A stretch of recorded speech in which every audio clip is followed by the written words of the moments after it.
Okay, and we are live. Very good. We're just gonna have folks probably tuning in. It's all booting up typically for a bit, and then it should be good. Hello, hello, hello, everybody. Welcome. There should be a lot of people joining in. Hello, Manoj. You're the first one. There's like hundreds of people signing up. Manoj, where are you from? Will be good to hear, guys. Where are you all from? Where you're all tuning in from? We will be kicking off in a few minutes. Um, and yeah, it's quite busy. Elia, hey, hello, how's it going? Good to have you with us. Yeah, it's going to be quite a busy this session, I would say. We have a lot for you guys prepared with Margaret. Margaret is tuning in from hopefully sunny Wrocław in Poland. Absolutely correct. That's good. Yeah, the weather is getting much better in Europe, which is where we're tuning in from. And hence, I'm asking guys. So everybody who's tuning in right now, it will be really good to find out where you all coming in from. Manush saying he's from India. Macho, who is saying he's the outbound go from Amsterdam. He always says the same thing. Doesn't matter whether it is on LinkedIn, WhatsApp community that I'm with him in. And so, yeah, you'll always know it's the outbound goat. Rahul, welcome. So we'll be kicking off in about a minute or two. Going to be chatting about private email infrastructure. I think Matteo also runs his own private email infrastructure, mini one. Feel free to chip in. Feel free to grill us or whatever else that you want to do. Rahul, welcome. So yeah, we're gonna have folks tuning in as we progress. It's quite normal. We are live though on YouTube, live on LinkedIn, and even on X actually. So it should be good. So let's do a quick intro. So my name is Frank Saunders. I run a company called SalesForge, or just the Forge.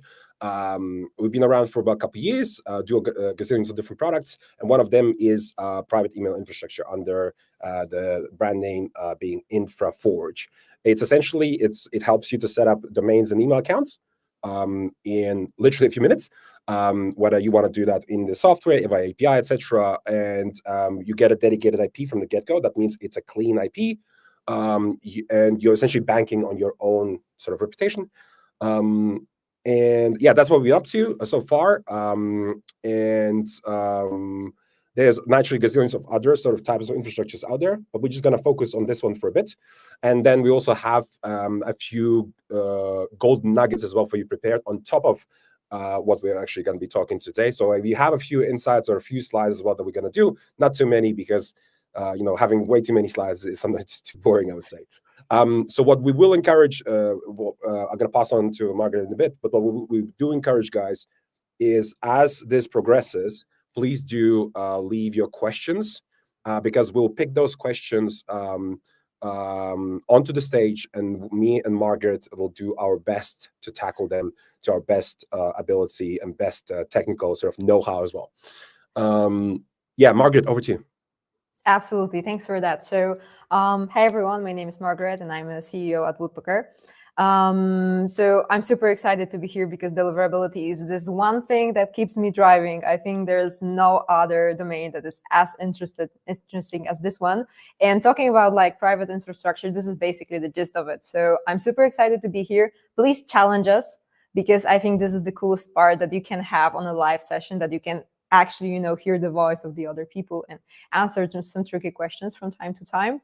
Yeah, so we'll both do our best to keep you entertained and share some know-how. Yeah, that's why we're doing a live stream, so that folks do actually ask questions. Sometimes it feels like there's just two people talking to each other, Yeah. but it would be cool to actually have other people tuning in from around the world and actually asking questions. So maybe so while if there's no other questions, we can just kind of kick off. So a kind of brief history on why this sort of concept of private email infrastructure just is coming about. So if you think about what has happened just generally over the last, let's say, few years, the way that you used to send cold emails sort of 5 years ago was very different. It was much easier essentially to send out cold emails, and you could do that from your primary business domain, and everything was fine and dandy. And you can use any software out there in the world to do that, and most softwares would typically just deliver the emails quite well. Now, this has changed a few years back, where it's just not the case. You need to use the right software with the right feature set, but you need to also look at a topic which wasn't really a topic maybe about a couple of years ago, but today that topic is just infrastructure. What I would typically describe dedicated email infrastructure that you're using just to send out emails from that infrastructure. So if somebody's in the session doesn't even know what we're talking about, these are sort of these secondary domains that you need to set up. So an example of that would be, let's say we've got woodpecker.co. We would set up a domain like trywoodpecker.co, getwoodpecker.co, or teamwoodpecker.co, coolmargaretwoodpecker.co, right? So things like that. And these are the secondary domains that you need to set up, and you need to set up email accounts against that, typically like 2 or 3. And that's what you really use to send out these emails. And yeah, typically you want to send maybe up to, like, really max, you're pushing it up to 30 cold emails per mailbox per day, and that's really the calculation. So if somebody's just not aware what it is, you can feel free to Google it. There's a lot of information out there, but you really need this sort of infrastructure. And then how you set it up, whether you use something like Google or Microsoft, or what's called a private email infrastructure, right? So something that's sort of, let's call, purpose-built with a specific setup, which is typically known the SMTP style of infrastructure. That's the other part. So this has been, I think, gaining momentum significantly, especially in the last year or so.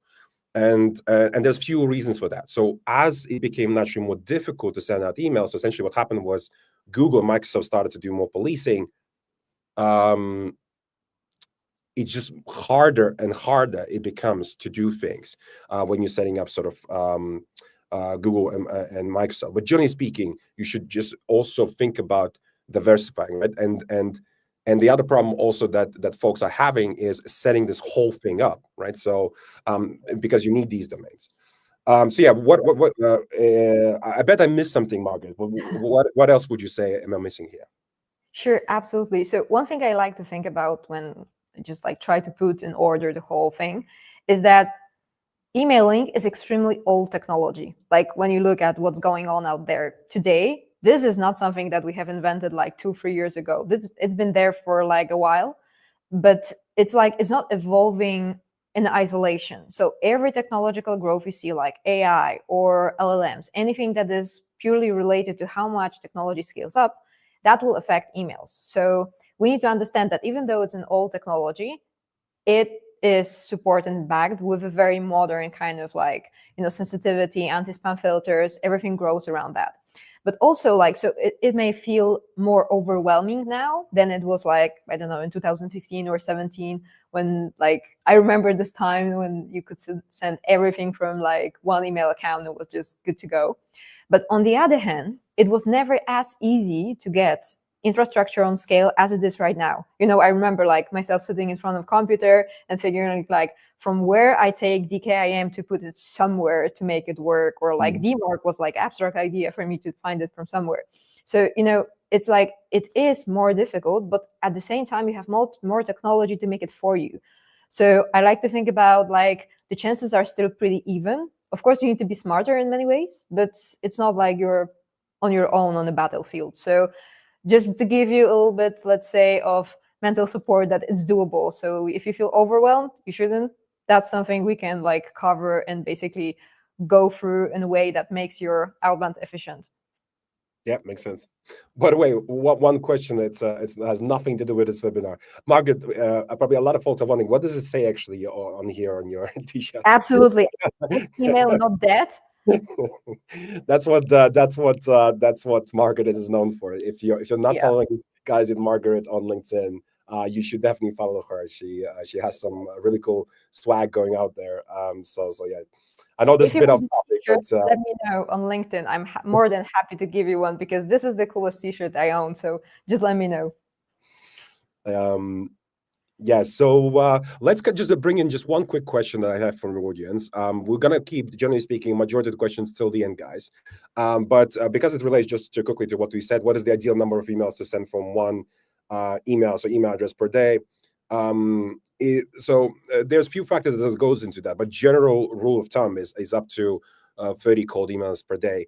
But then you also have some people that I know, they go as low as like 5 emails per mailbox per day. So what is the reason? Is ultimately the more emails you're sending, the more you're risking of that domain, burning, right? You're just increasing the risk, um, and the only reason, the time, specifically the times when you should be reducing the volume to very, very low volumes is, I typically say, when you have very, very large deal sizes, like let's say 6-figure deals. You have a 6-figure deals, and you need to make sure that every email lands in the primary.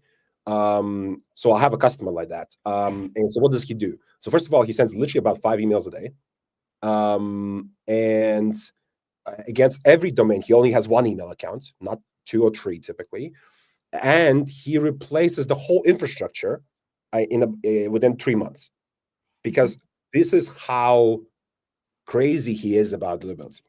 But again, every single individual that he's reaching out to is potentially a 6-figure deal, and he cannot afford land in spam. So that's as simple as that, right? So guys, feel free to keep on asking questions. On it is definitely on more so on the infrastructure front. But if you have any other questions, naturally, that has to do with deliverability outside of the infrastructure, also feel free to ask us. Naturally, Margaret in particular comes with 10 years of experience, unlike me doing this thing for about 2. So Margaret definitely can bring also a ton of wealth. So yeah. So we were kind of back on also talking about that private email infrastructure, or just generally infrastructure as I think as a topic overall, definitely came about sort of like a year ago or so. There's a market right now, infrastructure whole market. There's a lot of providers, a lot of choices, etc. But ultimately, because everybody understands it's getting tougher and tougher, you also essentially need to find ways of what's called diluting or diversifying generally. Just like you're diversifying, let's say, the send outs across multiple domains and mailboxes, you also want to potentially, if you're already, let's say, using Google mailboxes to send out emails, this is an example of where you can set up a private email infrastructure as well in tandem. You don't necessarily have to replace, because in some of the cases, some people say, Frank, tell me what is the best email infrastructure out there. And I literally had a conversation about 2 hours ago. One guy, Frank, listen, nothing can beat Google. I will always believe in Google. I was like, great, always believe in Google. But you know what the smartest people do? The smartest people always de-risk and diversify. And people don't really think that it's actually just using more than one email service provider. It's something that people just don't think by default. They just think about, I just pick one email service provider, and that's it. Now, I would do that if you're doing what's called low volume sending, right? In some cases, some customer tells me, Frank, I only send about 15 emails in a day. You don't even need email infrastructure. You can just send that from your primary business domain. So somebody's wondering, do I always need email infrastructure? Not always. It really depends on the volume that you're sending. But in a lot of cases, most people are sending quite a lot of emails. So that's why infrastructure definitely becomes a thing, I would say 95%+ of the time, as a topic, as a requirement. But yes, in Woodpecker, or any other platform, you can hook up either your primary business domain, or you can hook up secondary. It's your choice, right? You can decide, what you want to do. So yeah, and there may be some use cases, by the way, naturally, where you may want to use the secondary infrastructure, and then in some use cases where you use primary infrastructure. So one thing I think I've seen predominantly, actually, is that the primary infrastructure is being used specifically for inbound leads, and then the secondary infrastructure is only used for outbound. Have you seen something like this, Margaret, as well? Yeah, absolutely. Because with your primary, you need to calculate risks. And that's always, I think, with every sending, the question, how much you want to risk of your primary domain. It's also the question of doing backups, because like you can't do backup of your main domain, because this is your main domain. This is your web page. This is your whole communication like to the world. So, it's when you think about it, you really need to calculate what is there and what is not. For example, we internally do a lot of inbound traffic through primary, but not always, because for some cases we find it too risky and we don't want to like risk on that one too much. So then we use, as you said, like Try, Woodpecker, Hello, whatever else is there, but just to keep it safe. I think like the biggest switch in thinking is that right now with the whole automation, you can have actually backups of your infrastructure to send. You actually should have it if you want to keep fluency. And you can't have backup of your main domain. Well, you can, but it's technically a bit messy to set up. And we did it for a while, maintaining it and keeping the traffic with all things that are outside of that, like marketing. That's a bit of a hassle. So basically, the question is how much you want to risk and how much you want to gamble. And if you're very secure with that, you can do a lot of sending from your primary domain. But I would say with the level of how easy it is right now to get extra infrastructure and backup infrastructure and set it up and keep it warm, I wouldn't do it because it's not as expensive. Actually, fun fact, statistically, doing cold outbound right now is 13 times cheaper than it was in 2021. We researched that a while ago, and that's crazy when you think about it, like what is the overall market average cost. So technically speaking, right now you can afford extra infrastructure more than you could back in 2021. Yeah, I think I totally agree with you. It's it feels like sending emails becomes cheaper, but actually spending money on Google Ads becomes a lot more expensive. So that also keeps increasing. So it gives you just more reasons. Why you should consider just generally cold email as the prime, one of the primary channels of customer acquisition. Sorry, I was just thinking what you were saying. So that sort of all makes sense. Essentially, for anybody out there, like the way you think about it is if you believe that the people that you're reaching out to, they're not likely ultimately to mark your emails as spam, highly unlikely, then use your primary domain. So that is inbound communication, right? If people signed up, they opted in, and Exactly. if you're a good Samaritan, I mean, you're not sending some crazy stuff on inbound, then you should not be receiving spam reports. Even though I do know some naughty people that click on the spam button on newsletters, for example. So there are Not some people, they sign up for a newsletter, but they still click the spam button, not the unsubscribe button. So that's that. So that's why definitely on inbound primary and then on outbound secondary. So I did have sometimes even my reps sometimes being confused. They said we should spin up some secondary domains for inbound. I was like, no, we like that's not what you do. So yeah, sometimes even people internally are confused. Cool, guys. Keep on, please. Keep on, please, popping in your questions to the chats. The more the merrier, because this is when we're going to shut up with our content and we're going to go over to your content. The more questions you're going to fill up in the chat, the sooner actually we're going to start tackling those. So just kind of one insight around also kind of you mentioned about the ROI.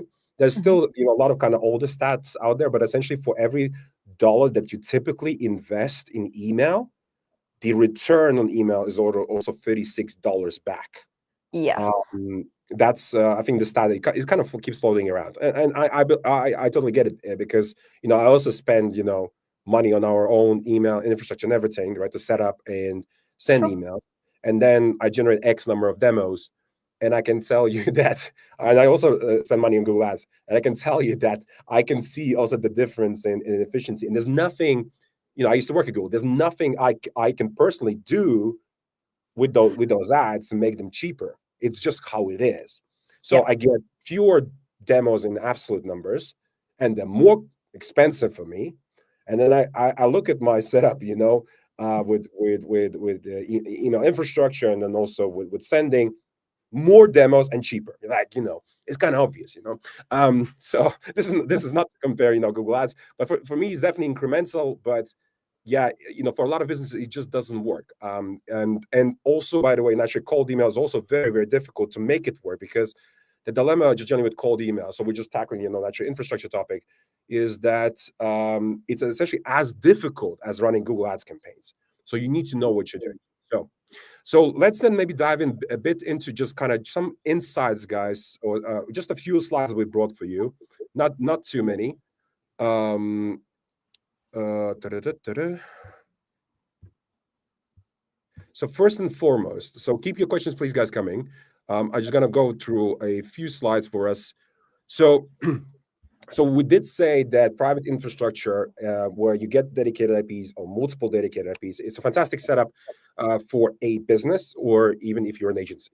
If you're an agency, you would typically have multiple potentially IPs that you can set up and do a lot of different things.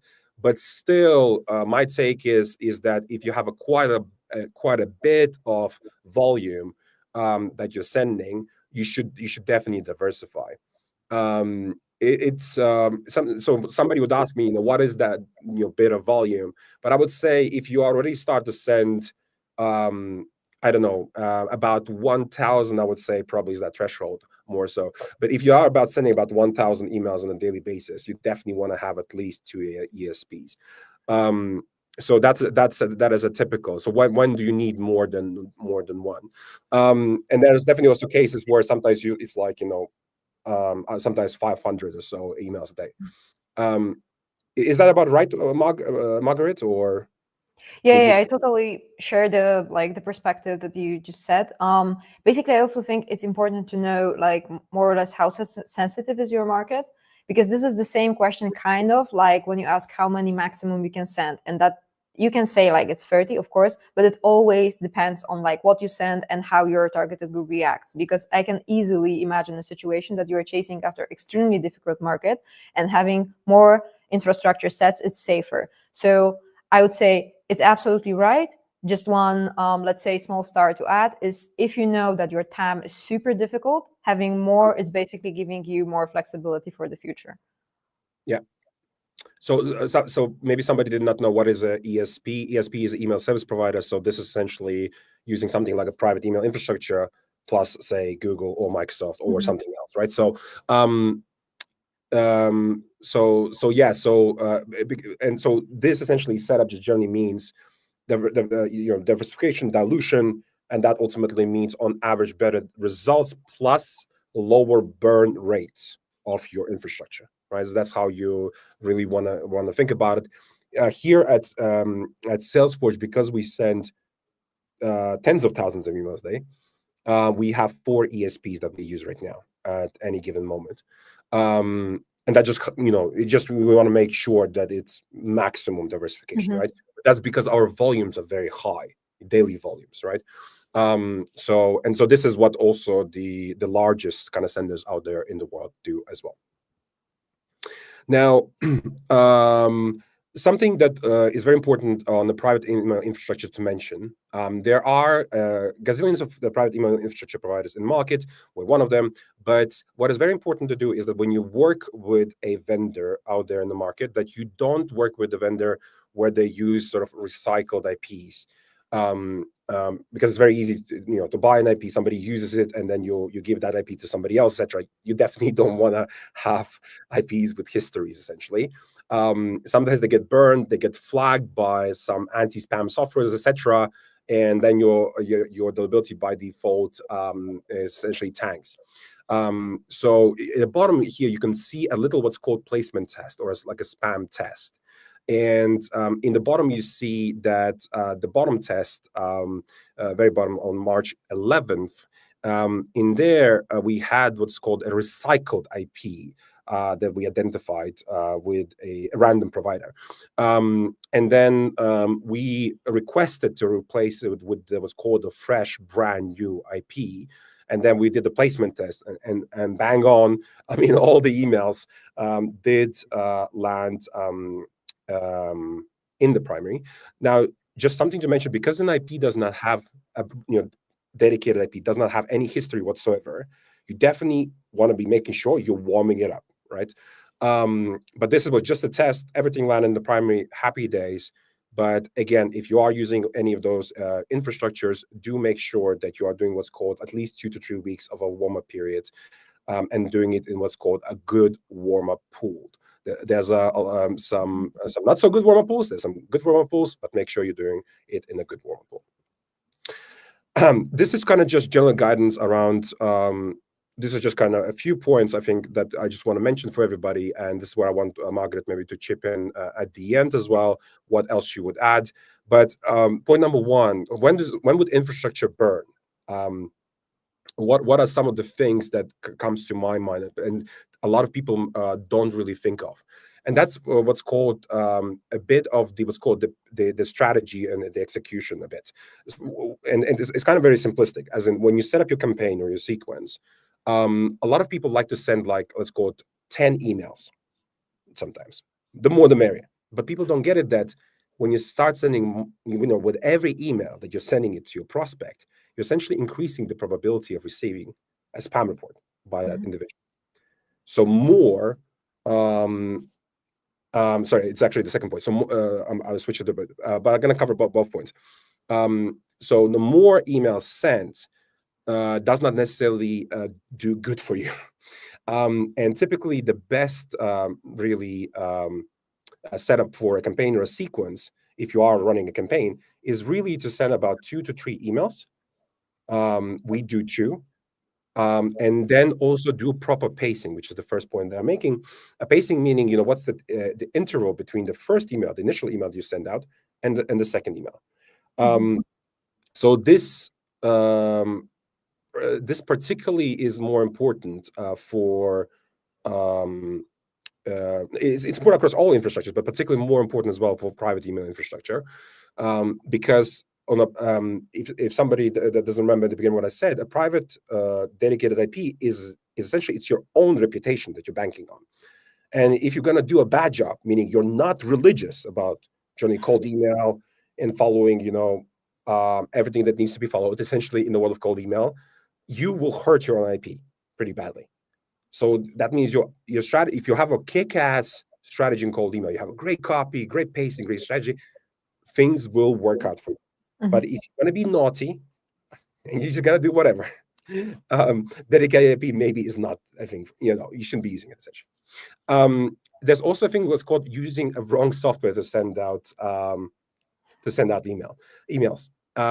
So the good news is that we're not here one of them. But let's take an example, MailChimp. There's still people out there that use MailChimp, which is a newsletter software, for cold emails, because they just don't know anything better. So that's just an example that people still use softwares that are not really designed to do what they're meant to do. And it actually says also in their TNCs that actually the software cannot be used for cold emails, etc. This is only for opted-in, communication. So as a result, your performance will always be lackluster. Plus, always all these emails, they look like HTML emails. They're not cold emails. So as it doesn't look like it comes from a real human, which is also why the performance, meaning also the reply rates, are pretty low from these sort of softwares. Naturally, your copy is crap. So when you have a crap copy, you will receive low reply rates. This is kind of a general thing, but the crap copy really results in a lot more spam reports and will have definitely a hit on your private IP. Naturally, your targeting goes off. It's kind of obvious thing, but essentially the reason why targeting is important doesn't matter for private infrastructure or not. But if the more you're sending out emails to the wrong people, the more you're collecting these spam reports against your IP, right? So as I said, you have to be religious. So if you're not religious about targeting, and if you're just getting lists from whatever places, you're not qualified in them, etc., you will be in trouble. And so this is an example of why private email infrastructure may not be for you if you're not doing the right targeting. Now, Margaret, what did I miss? So I think that one element that is very important, even though it's super basic, is that you can burn even the best infrastructure in the world. Like, you need to ultimately understand that there is still this human factor that takes a lot of impact on how you will end up with your cold emailing. So basically, there is a lot of technology that manages heavy lifting, like scaling infrastructure, dedicated clean IPs and stuff that we discussed. But you need to know that you also affect it heavily. also softwares that are in the chain of communication can affect that. So like everything that basically is visible through the process, every single touch point that triggers sending, doesn't matter if this is your core IP or a sequencer, that's something that from a technical perspective can affect how your emails are delivered. But also this is extremely important, and I think very often overlooked, that we do a lot of work in terms of tech, and then it doesn't perform, and we start with tech while we should look at both sides at the same time.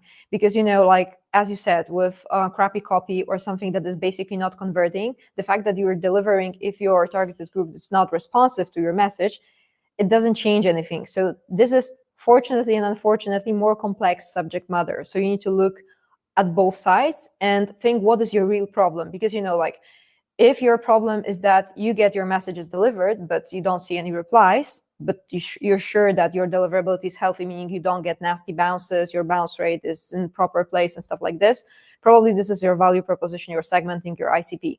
But like, if you're in the situation that you get blocked all the time, your IP burns, you see that you need to supplement your infrastructure all the time, or just throw it away and set up a new one, probably there's something on that end. So I think like this is very complex subject matter, and try to decompose it as much as you can to find what is your real issue if you're struggling with something. And I think like I really like the comparison I've seen on your YouTube. So the house maintaining and living in a block of flats. I think that's really telling in terms of like if private infrastructure is for you, because you need to manage the weight of being on your own. So like you're not getting into trouble if you have a nasty neighbor, but also you have no one to help you if you're not very experienced in what you do. So with your private infrastructure, this is like 100% on you, meaning on your copy, on your, I don't know, sending window, on your volume, on whatever you do. So it's important to have it in the back of our head, because it's easy to overlook certain factors. So I think I would add this one to what you said. So one point I'm going to mention, you definitely mentioned the bounce rates. We are not mentioning bounce rates here. Bounce rates, again, irrespective of which infrastructure you use, is one of the kind of hard factors that impacts your ability, but particularly against the private IP, pretty bad. The other way to look at it is, typically I say, hey, if you know what you're doing, always go for private IPs. If you know what you're doing, then and then on the if you don't know what you're doing, right? So you want to kind of spread the blow across shared IP people, then you should definitely go with shared IPs, and that's really the difference there. So all right, then we have the final thing that we want to talk about on the private email infrastructure front is when you target the big boys.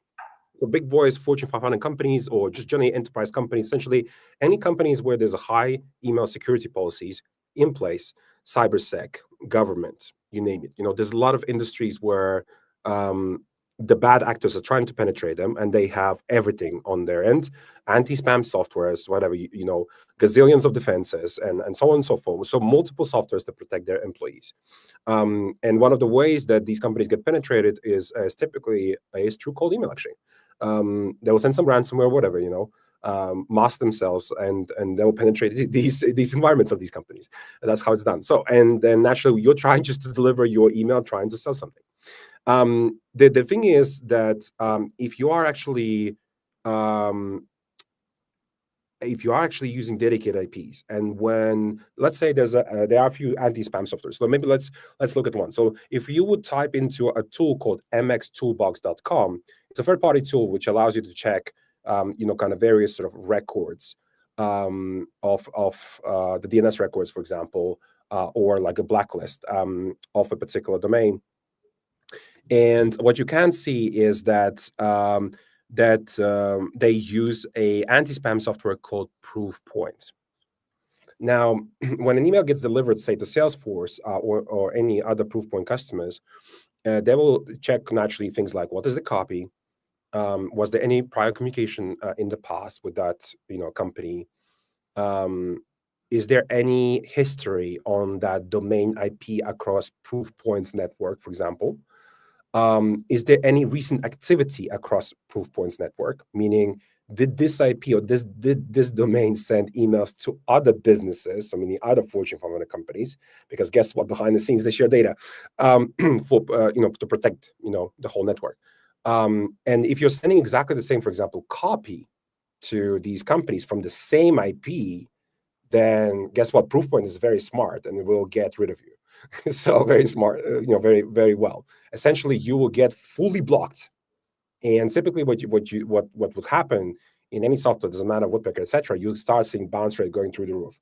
I think the highest we're seeing like 60%, because that customer was pretty much only targeting enterprise companies, Sony, etc. And the customer says, Frank, why do I see 60% bounce rate? I was like, you probably burned. But yeah, the customer did not know back then that he shouldn't use dedicated IPs.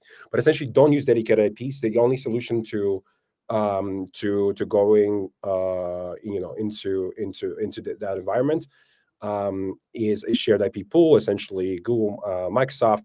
I typically say more so Microsoft. This is just predominantly due to that in enterprise environment, typically they use Microsoft, so Google mailboxes. And there is an argument in the market that you should do what's called ESP matching. If they use Outlook, we should also use Outlook. So that is just maybe a recommendation there.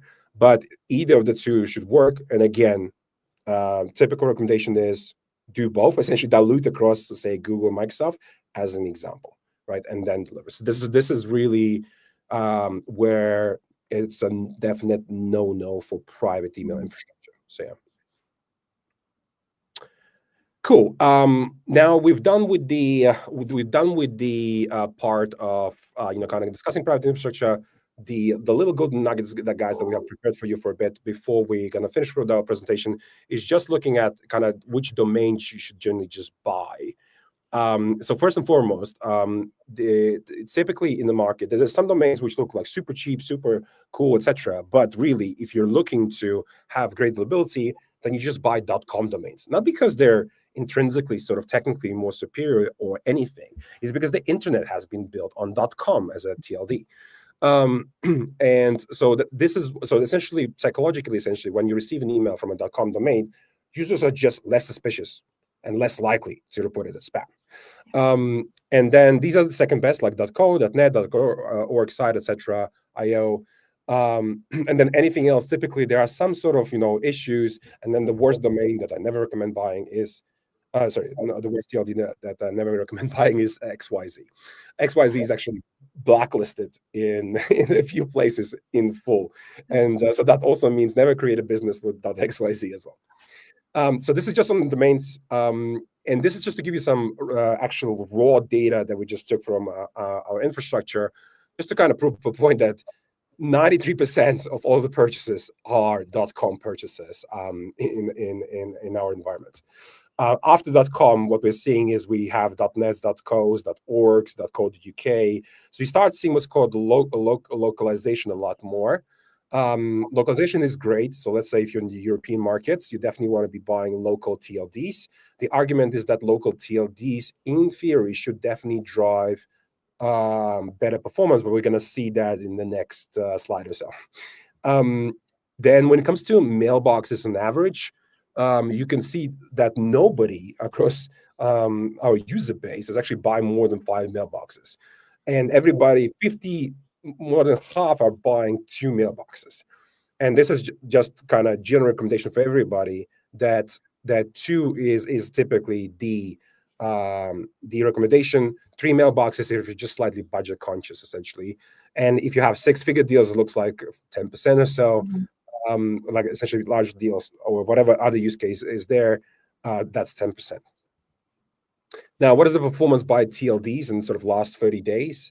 So I just gonna stack rank here by sort of reply rates on the last 30 days, and it looks like the Italian TLD. Italians like to talk, so Italian TLD seems like to perform really well. Yeah, my take is I think in the markets where people are a lot more chatty, or if you would reach out to somebody in Italian as well, I do believe the reply rates are just significantly higher. There's also a thing to do with that has to do with what's called localization. So if the copy is not in English in that market that you're sending, let's say in Italy or whatever, Spain, It's actually localized, in the local lingo, and potentially also in these markets, maybe there's not that many cold emails being sent. Then you should also receive significantly higher reply rate.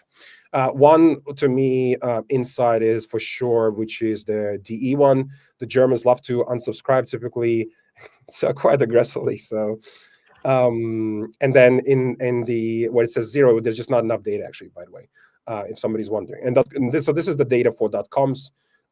Because so it essentially has the majority of the data. So if you just sort of average it out, it's 0.6%. So yeah, then quite a bounce rate, etc. But this is essentially what you see right now. So, and that's all. That's all we have for you, Margaret. Any insight for you?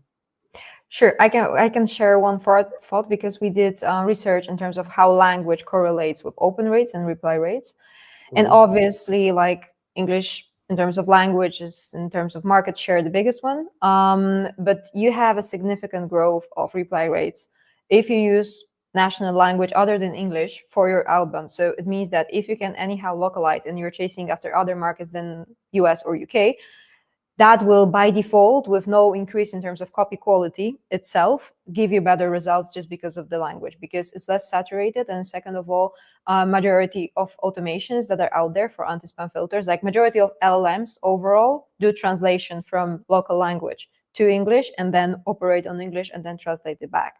So in terms of some accuracy, that gives you extra layer of, let's say, cheat codes for delivering your message and getting replies. And basically, like even for Woodpecker, when we did detection of sentiment in different languages, we basically see the same on a scale. So we analyzed like 27 million of emails that are delivered. And that was very clear that if you chase after other markets, so if you're considering targeting Europe, if you use national language, you'll get better results just by default, just by the language selection. Yeah, the other little, let's call it hack that I tell everybody. So let's say you're, it doesn't matter which market. Let's say we're targeting France right now. So of course you don't speak French, but yeah, of course you can just translate. But one thing that I do, and I used to do in my good old days when I used no automation in my life, I would just write bonjour and that's it. Bonjour, whatever, Jeremy or whatever that would be. I would just do that, and that would work wonders because it just does not look automated, and it's very rare when you would receive a greeting in your own native mother tongue. And it definitely, it's a bit of like a pattern trap. So that's just kind of a little hack there, or just a different way of doing things. Awesome. So I think we have a gazillions of questions, Margaret. Are you ready? I think so. We'll so let's start from the beginning. So here we go. We have a question from Rahul Kumar. So in today's fast-paced world, how important is it to customize cold emails so generic emails will work fine? Let's start with you, Mark. I think we're gonna go. Sure. Somebody will go first, but you will go first on this one. I want to hear what you're gonna say. Absolutely. Okay, so you may disagree with that, but I don't think personalization is as important as relevance in building context. Because personally, I wouldn't care, and that's a bit biased, but I also see it on the results of, for example, our outbound campaigns. If there is like my name or something referring back to my latest LinkedIn post, if the offer is not relevant, I won't care. It doesn't matter if there's my name or not. So like, of course, personalization can help, especially with deliverability, diversifying your copy and stuff like this. But like, if you don't have your go-to-market and your ICP, so simply speaking, you don't understand why the offer is truly valuable to the person you're reaching out to, the person won't care just because you know the name or the company or the job position or something like this. Sometimes it can be cool. For example, I've got like cool cold emails with super tricky and super catchy subject line. But then again, like if I read the substance and there is nothing for me, even though like I thought, nice one, I won't reply because there is no business to do.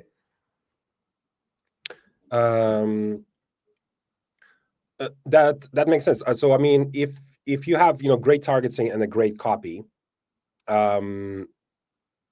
meaning you also have arguably a true pain that you're solving for the customer, and you have a great offer against that, yes, you should be getting replies. And so ultimately, apart from not receiving spam reports, not receiving bounces and all that jazz, you also need to make sure you have high engagement levels with those domains that you are sending an email to.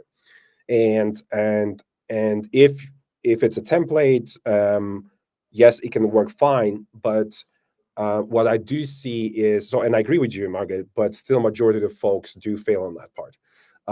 And so that is where you have the dilemma with templates. And that ultimately, so what Google will then do is it will start doing what's called correlation analysis using Gemini. So essentially, imagine you send out this email and it's not really relevant, right? Because you're failing somewhere, right? And users, let's say, start marking you as spam.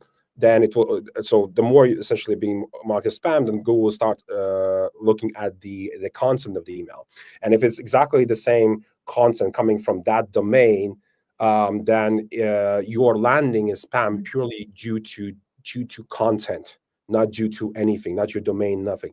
You change up the copy, suddenly you again start landing in the primary. So, but yeah, if you have everything sort of ironed out, great targeting, great copy, yes, we also receive great replies. So, for example, yesterday, Josh Brown has posted about our email. He thought that email was generated by our agent Frank that we have. We have an AI SDR, but it wasn't actually generated by Agent Frank. It was just a template that we have sent to Josh Brown to see what he thinks about our template. It was pretty good.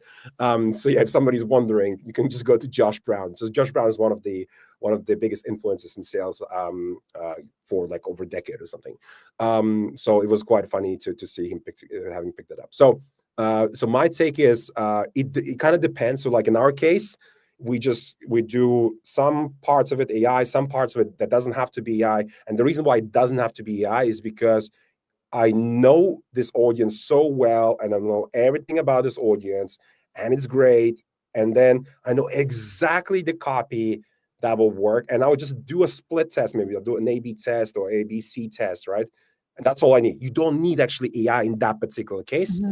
So this is how we would approach it. So, and then if we don't, like, we have some audiences where, yeah, these are high value audiences, but we're not really sure what should be the copy and how maybe, to approach this. This is where we go down the AI route. So, cool. Let's take the next one from Manoj. Our mailbox providers like Gmail, Outlook, Yahoo starting to detect and block auto warm-up patterns more often. And if yes, what's the best ways to scale up warm-up safely across domains? So I'll take this one. So, so I would say Yahoo is not that relevant, first of all. And the reason why it's not relevant because 90% of B2B communication out there is pretty much owned by Google and Microsoft, right? So the rest just don't matter. Yes, there are some companies that use SMTP themselves. For example, TikTok uses SMTP. So if you work at TikTok, they use SMTPs. They don't use Gmail, Outlook. They don't trust the Microsoft, Google, with their data. So would they block? So I mean, the way that warm-up just generally works is that you're essentially generating unique content typically in the warm-up pool. And in our case, for example, we even do it in multiple languages even to ensure there's no patterns, right? So it's just making sure that there's no pattern recognition, and it's also a healthy warm-up pool. What does that mean is, so for example, you need to make sure that you need to have a sort of healthy mix of Google mailboxes and Microsoft 365 mailboxes, the different types of Google mailboxes. What I mean by that is not every Google account is the same. If you purchase, for example, an account in one part of the world or the other part of the world, there is actually a difference.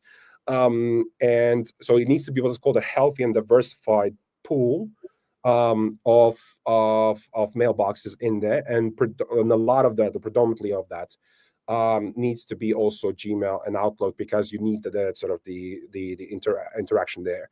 And the scale up of the warm up, everybody has their own real strategy. I don't want to give like a recommendation like really on this. You can kind of read some guidance, but maybe Margaret, maybe you want to give one. Sure. So my take on that is, overall email providers like Google or Microsoft, they try to make it gradually more difficult for anyone to automate high volume sending, right? So what it means or what it translates to, if they can easily detect that something is done for the purpose of giving you a scale than to send as a bulk sender, this is something that they will not appreciate. So the honest answer to your question is that your warm-up will be as good as your warm-up provider. And like, I don't want to give you a recommendation in terms of names of softwares, because I think this is something that is worth testing on your own. But things I would look at is if there is any copy diversification that can back up your warm-up, because like, old school way of doing just sending back and forth messages without any correlation, that's long gone. The second one is what is the network of mailboxes out there? So is there like Google and Microsoft and others, how they maintain it? Is it actually like a healthy network? Because you can do warm-up on a network that is not healthy and not maintained, and it will give you 0 results. And I'm telling you this from a perspective that like 3 or 4 years ago, we used to have our own warm-up at Woodpecker. We decided not to do it because this is separate core product.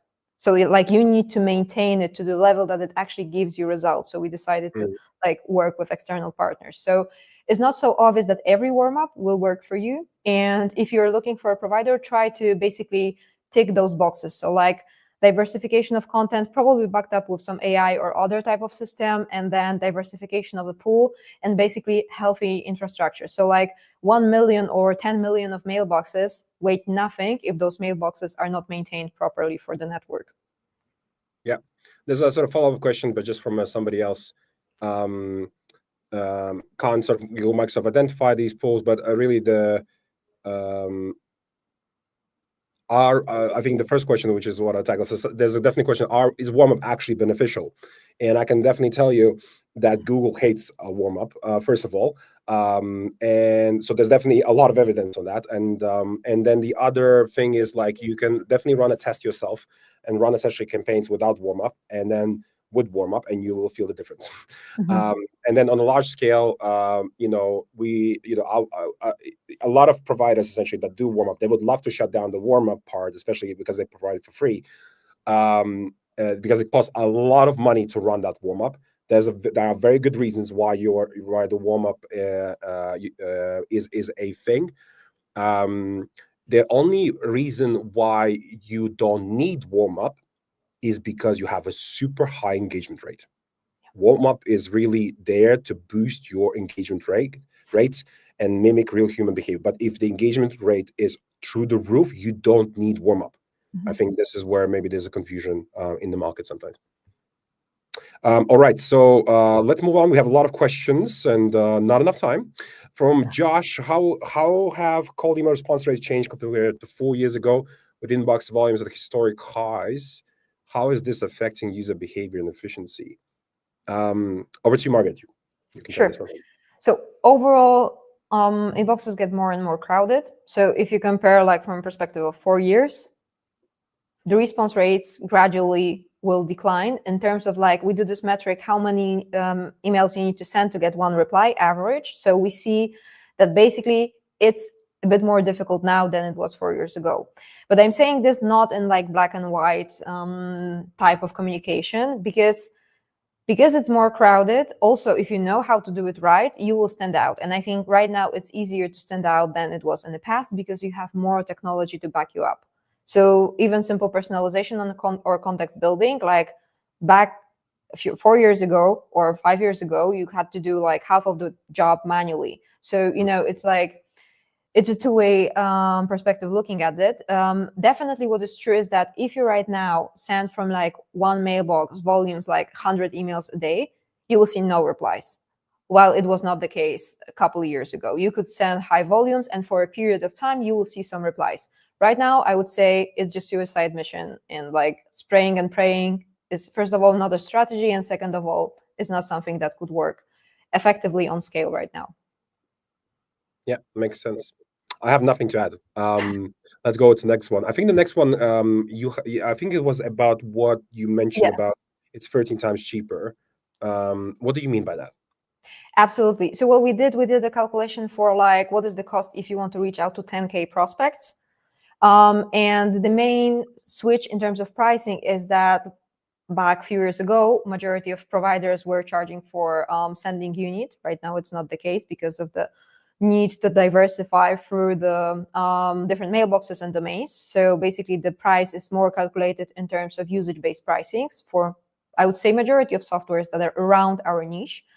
And the second of all, thanks to AI and scaling capabilities, you can actually get data in a cheaper way. There is like a whole discussion about, data democratization and how you can reach out to people and from where you can collect the data. So you have more data sources, which translates to you have more diversity from where you take it. If you're interested in that, because I could talk for hours, I can just send you a brief from the research. If you reach me on LinkedIn, I'm happy to share like the whole calculation scheme behind that. Definitely share it with me. If Macho is Sure. is shy, I'll pass it on to him. Let's move on to the next one. We have an anonymous user somehow. Or no, it's just Josh, but somehow it appears a bit differently. Over the past 4 years, cold email response rates have been noticeably hit. Blah blah blah. Back in 2021, what we achieved response rates of about 8 to 10%, open rates hovering about 20-30%, click through rates 2 to 5%. Fast forward, those numbers have dropped significantly. Most campaigns see response rates significantly lower, with click-through rates dipping, etc. Open rates are no longer a reliable metric, largely due to Apple. I can take this one. So it's not largely. I'm gonna take this one away. So it's not largely due to Apple. There's also other things that are happening on the tracking front. Apple doesn't dominate, has definitely a bit of a share, but is not just because of that.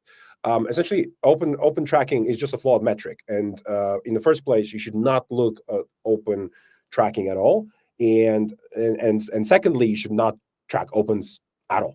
We're not going to go too deep into why you should not track open rates, or you can just Google it.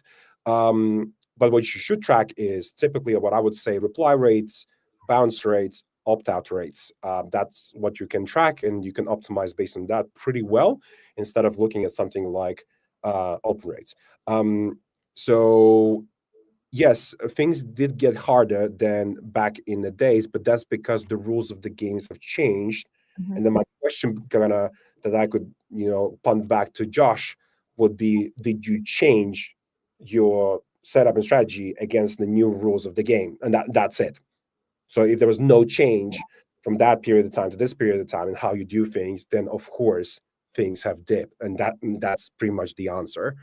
But yes, for some people the metrics will tank, and that's because people just don't understand that times have changed, and the way you do things and what you use and how you do it, you just need to adopt massively. Like, as I said, running cold emails to these days is like running Google Ads campaigns. It's pretty tricky. But if there's a lot of guidance and checklists, whatever, and if you go just through that, you should be fine. So yeah, let's take the next one. So when using SMTP mailbox, it doesn't matter to consider infra of email senders like Salesforce or deliverability reputation of SMTP comes under play. Thanks. Infra. Sorry, does it matter to consider infra or deliverability? No. I would say no. Not in this particular case. Let's take a next one. From Huda. From Huda. Hi, Huda. I think these are. Comments. I think I'm just picking this up. Sorry, I'm just looking at comments. I'm not sure why comments are in there when it comes to. I think it is a comment to a comment or something. I think this is a real question. I think. So from Svetlana, I think I have done all my duties, set up SPF, DMARC, DKIM, etc. Only sending 60 emails per domain. But my company is not getting replies. I do not see any links, no HTML. ICP very well targeted. I use Never Bounce, etc. Verify contact emails. The copy is just 5 lines. Very good. The copy is compelling, is nice, not pitchy, and I'm using this kind of email. Yep, very good as well. And And I think the main question there is why it's not working. It's kind of cutting off because it's quite a long question. Essentially, if I think I will summarize. If Svetlana is doing everything correct, right, and everything by the book, and she's not getting any replies, Margaret, what do you think is the problem potentially? So I think either of things to consider. First of all, you should think if this is the channel that best reaches your audience, and you should not combine it or supplement it with any other outbound channel that is out there.